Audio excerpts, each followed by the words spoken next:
Vaya, parece ser que el pensamiento, y por tanto mi pensamiento, tiene por lo menos dos importantes efectos. Uno de ellos dice que la emoción sigue al pensamiento, que lo sigue como un perrito faldero, es decir, que según piense, así sentiré. Esto es muy fuerte, pero el otro resulta, si cabe, más fuerte aún. Dice que con mi atención alimento la realidad, incluso la realidad física, y desde luego mi realidad física.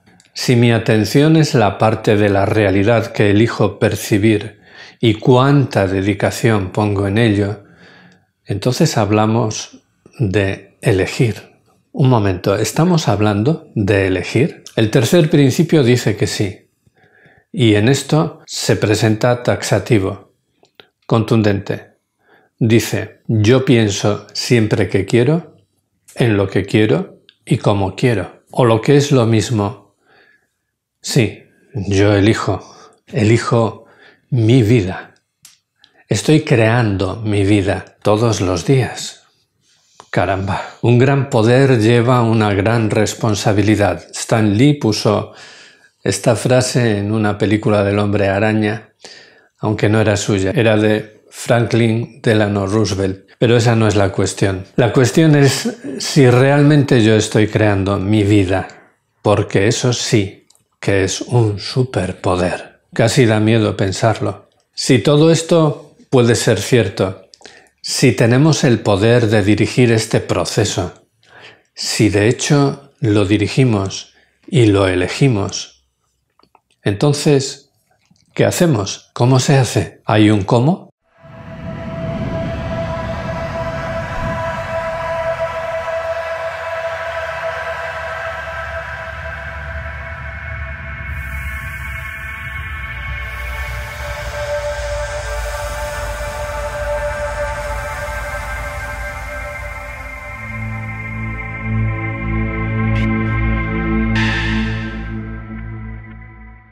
Hola, ¿qué tal?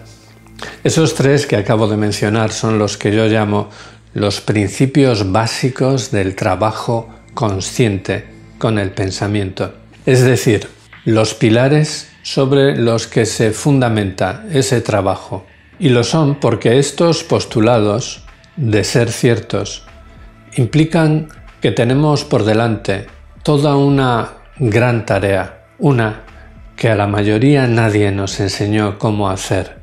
Y les llamo principios del trabajo consciente, porque son la manera en que funcionamos inconscientemente. El trabajo a partir de ellos consistiría en hacer de ese funcionamiento algo intencionado y consciente, deliberado. Y no solo hay un cómo, hay muchos. Aquí propondremos unos cuantos a los que he llamado principios básicos del bienestar emocional. Hoy hablaremos del primero de ellos. Está inspirado en uno de los planteamientos de la maravillosa facilitadora Byron Katie y su enunciado te va a sonar mal. Es una expresión a menudo utilizada para responder a alguien de forma desagradable, pero aquí naturalmente no se trata de eso. Sin embargo, ya te digo que suena mal. Bueno, de hecho es el título de este vídeo. Dice así: ocúpate exclusivamente de tus propios asuntos. Ocúpate solamente de tus propios asuntos. Vale, pero ¿a qué me estoy refiriendo exactamente con eso de mis propios asuntos? Es importante especificar esto y aclararlo porque quizás mucha gente no lo entienda o no lo entendería en el sentido al que quiero referirme. Pues aquí mis propios asuntos son todo aquello que yo elijo hacer o elijo consciente y deliberadamente no hacer. Repito, les llamo mis propios asuntos a todo aquello que elijo hacer o elijo consciente y deliberadamente no hacer. ¿Por qué cuando hablo del hacer no puntualizo nada y sin embargo cuando hablo del no hacer indico eso de consciente y deliberadamente? Bueno, pues porque cuando hablo de lo que elijo hacer es muy fácil entender de qué hablo. Aquello que finalmente hago es todo lo que elijo hacer y lo elijo consciente o inconscientemente. La mayor parte de los casos inconscientemente. Mis actos los elijo, sí, pero sin darme cuenta en la mayor parte de las ocasiones. Y al mismo tiempo que elijo hacer algo en un momento dado, elijo no hacer cualquiera de las otras cosas que podría hacer en lugar de eso. Un número que tiende a infinito. Por ejemplo, yo elijo grabar este vídeo en este momento. Al hacer esta elección elijo que en este mismo momento no estaré viendo una película en el cine, no estaré corriendo por el parque o nadando por la playa, no estaré en un café con unos amigos, no estaré en este mismo momento leyendo un libro, etcétera, etcétera, etcétera. Cuando elijo hacer algo, automáticamente estoy eligiendo no hacer ninguna otra cosa que podría hacer en lugar de eso. Infinitas cosas que caen por eliminación y a esas infinitas elecciones del no hacer no me referiré aquí. De hecho, no puedo considerarlas, son demasiadas. Pero es diferente cuando elijo no hacer algo consciente y deliberadamente. Primero me planteo hacerlo y seguidamente me digo a mí mismo esto no voy a hacerlo. A eso le llamo lo que elijo consciente y deliberadamente no hacer. En fin, pido disculpas porque pudiera parecer una digresión semántica algo prolija, pero ya está, necesitaba aclararlo. Era algo complicado, pero fácil, algo racional. Sin embargo, a continuación, tengo que aclarar algo diferente, algo simple, pero difícil, algo emocional. Repasemos. Le llamo el primer principio básico del bienestar emocional a este: ocúpate única y exclusivamente de tus propios asuntos. Yo digo que quienes cumplen con esta consigna tienen garantizado como mínimo el 60% de su bienestar emocional, de su equilibrio interior. Y también digo que cuando hablo de mis propios asuntos, estoy hablando de mis decisiones, de mis elecciones, de todo aquello que elijo hacer consciente o inconscientemente y todo aquello que elijo conscientemente y deliberadamente no hacer. Y a pesar de tanta insistencia, ¿seguro que lo he entendido? Voy a hacerte una pregunta. Si tú bajas a la panadería a comprar una barra de pan y decides comprar pan de trigo integral, ¿eso es asunto mío o asunto tuyo? Normalmente hago esta pregunta cuando estoy en un curso o en un taller y puedo esperar una respuesta. Aquí me imaginaré las respuestas. Imagino que me dirás que si compras pan integral o no es asunto tuyo. Creo que eso es fácil de entender. Otra pregunta. Si yo decido pasar el próximo fin de semana en mi isla favorita, caminando, en vez de quedarme en casa leyendo, ¿eso es asunto tuyo o mío? Sigo imaginando la respuesta. Aquí imagino que reconocerás que lo que yo haga este fin de semana es asunto mío. Fácil también. Pero te haré una pregunta más. Si tú vas caminando por la calle y te encuentras de repente con que alguien se dirige hacia ti rápidamente con la intención evidente de clavarte un cuchillo, de apuñalarte, ¿eso es asunto suyo o tuyo? La experiencia me indica que para una gran mayoría de personas la respuesta no está ahora tan clara, o no está tan clara, o posiblemente sea diferente de la que yo te ofrezca. Porque ¿de quién es la decisión? ¿De quién la elección de apuñalarte? ¿Tuya o suya? En efecto, esa elección no es tuya, es de la otra persona. Es ella quien decidió agredirte y no tú. Por tanto, no es asunto tuyo, es asunto suyo.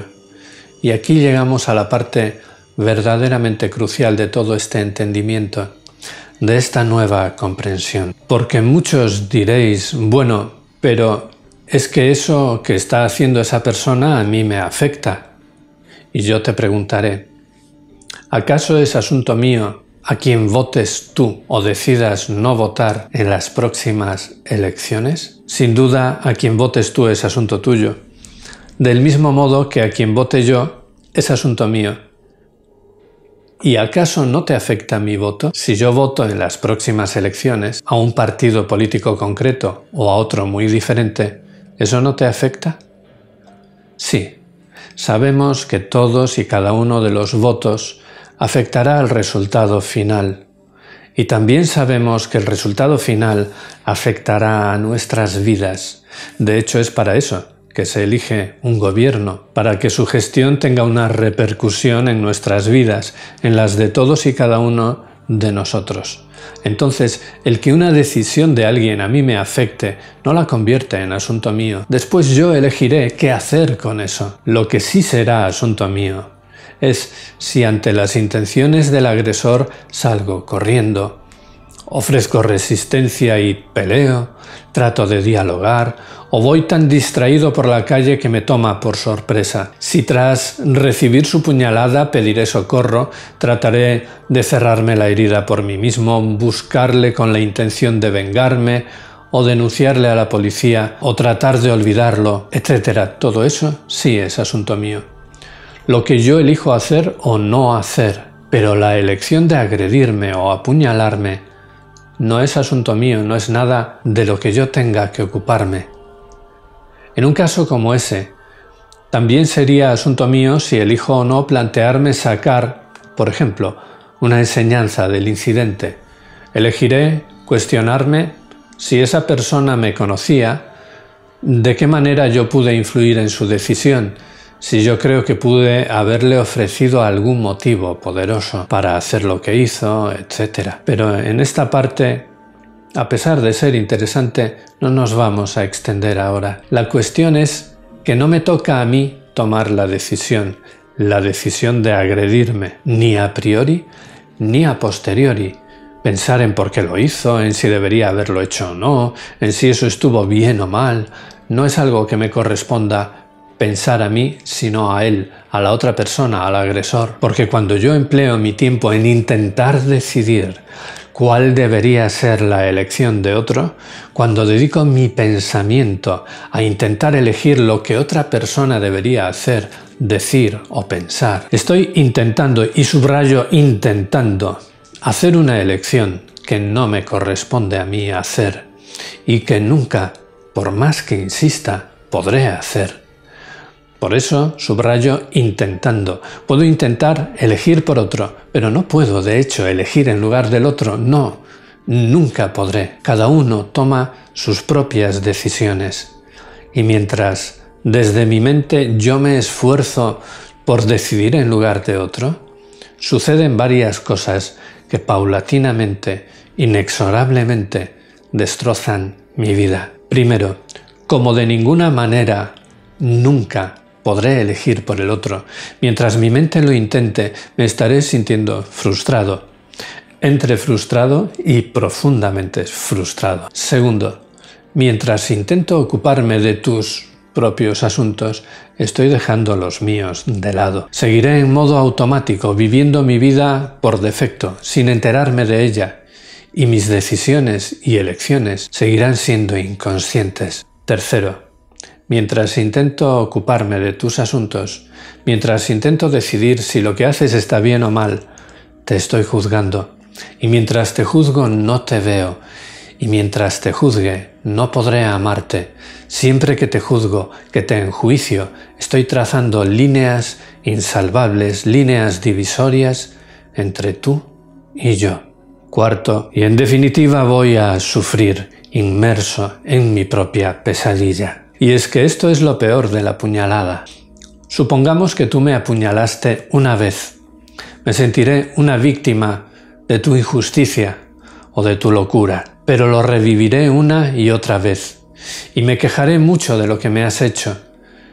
Pero mientras lo revivo, eso que me has hecho tú una vez, me lo volveré a hacer yo una y otra vez, muchas veces. He tomado como ejemplo un caso extremo que podría parecer algo irreal. Sin embargo, yo he colaborado con la Asociación Ágata de Terapias Holísticas de Galicia como voluntario. Durante un periodo de 2 años estuve yendo una tarde cada semana a la cárcel de Teixeiro en Galicia, España. Allí realizaba actividades como impartir clases de yoga, sesiones de Reiki o coordinar veladas de intercomunicación al estilo de los grupos de autoayuda. Atendía a grupos mixtos de hombres y mujeres. En varias de esas ocasiones tuve la oportunidad de preguntar al grupo si había allí alguien que hubiera recibido alguna vez una puñalada. Invariablemente ante esa pregunta se levantaban siempre un nutrido número de manos. Yo preguntaba si una puñalada era algo físicamente doloroso y todas afirmaban que sí, que mucho, que extremadamente doloroso. Después les preguntaba qué les había dolido más, si el dolor físico del metal en la carne o el dolor emocional de preguntarse por qué esa persona había hecho eso, de pensar que ese tipo no tenía derecho, que era un malnacido, que si lo agarro lo mato, etc. Lo que podríamos llamar ese run psicoemocional. Pues bien, siempre que planteé esta pregunta, también invariablemente, todas coincidieron en responder que a pesar del terrible dolor físico padecido, era peor y más intenso el dolor emocional. Podemos dejar de lado tan cruel ejemplo y volver a nuestra vida cotidiana de personas, muchas de nosotras afortunadas, con vidas a menudo incluso rutinarias. Sin embargo, todo lo que acabamos de comentar aquí podemos aplicarlo a cualquier otra circunstancia de nuestro quehacer cotidiano. Muchas personas comprenden el daño que se están haciendo a sí mismas al dedicarse día tras día a enjuiciar a otros y a sus vidas. Muchos ya comprenden el sufrimiento que esto les causa y también lo inútil de ese sufrimiento. Lo hacemos, porque eso es lo que hemos aprendido a hacer, porque es lo que vimos, porque es lo que todos hacen y lo que nuestra sociedad nos ha transmitido. Está profundamente aprendido y no es tan fácil de desarraigar. Es un hábito. Entonces me preguntan, ¿pero cómo se hace eso de no juzgar? ¿Cómo he de hacer para pensar de otra manera? He aquí una buena respuesta. Ocúpate única y exclusivamente de tus propios asuntos. Puedo garantizaros que funciona, pero como siempre, no tienes que creer lo que yo diga. Pruébalo, solamente pruébalo y siéntelo, vívelo. Encontrarás paz. Ocuparnos únicamente de nuestros propios asuntos. Esta es una de las primeras cosas buenas que podemos empezar a hacer con nuestro pensamiento. Ahora que hemos decidido ponernos a transformarlo, ahora que hemos elegido asumir la gran responsabilidad que conlleva nuestro gran poder. Muchas gracias por estar ahí. Nos vemos en la siguiente.